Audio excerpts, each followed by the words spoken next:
So ito na nga mga kasangkay, no, may KKV na dito sa Ortigas Avenue, dito sa may LG Plaza. Yan, isang branch nila. Maganda ang KKV ha.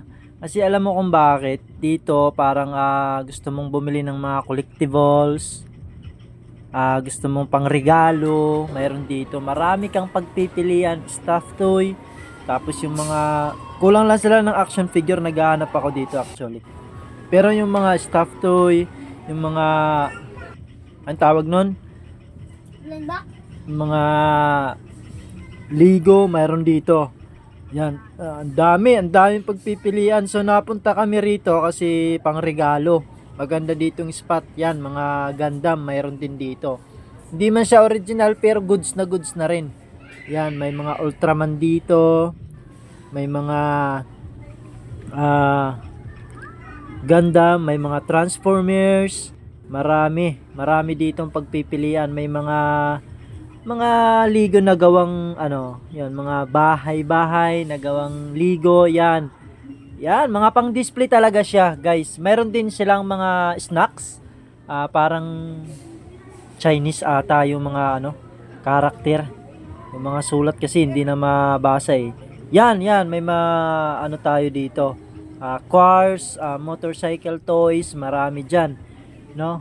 Ang gaganda na mangha ako. Naikot ko siya habang nag-aano kami, pumipili yung mga junakis ko. Mga cards, mayroon din. Yan, mayroon din dito.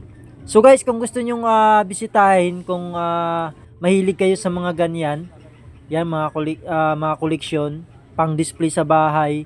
Basta, puntahan nyo sila dito along Ortigas Avenue, dito sa may LG Plaza. Malapit yan sa may Rosario, no? Yan, papuntang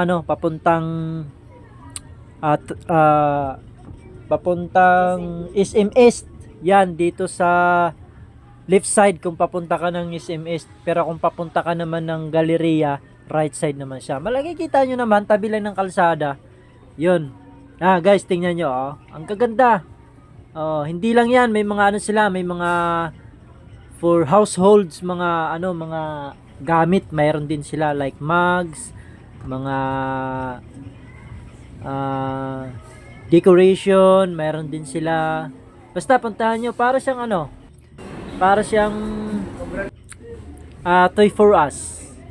May mga kasama nga lang siyang mga household na gamit. Yan, malawak yan, guys. Anong pumunta kami dyan, may sale sila. Kaya ang daming tao. Daming tao. Yan, malawak yan, guys. Puntahan nyo, bisitahin nyo kung mahilig kayong mamili ng mga kakaiba. Yan, panregalo, pwede. Yan, nakabili kami. Salamat! Thank you sa panonood.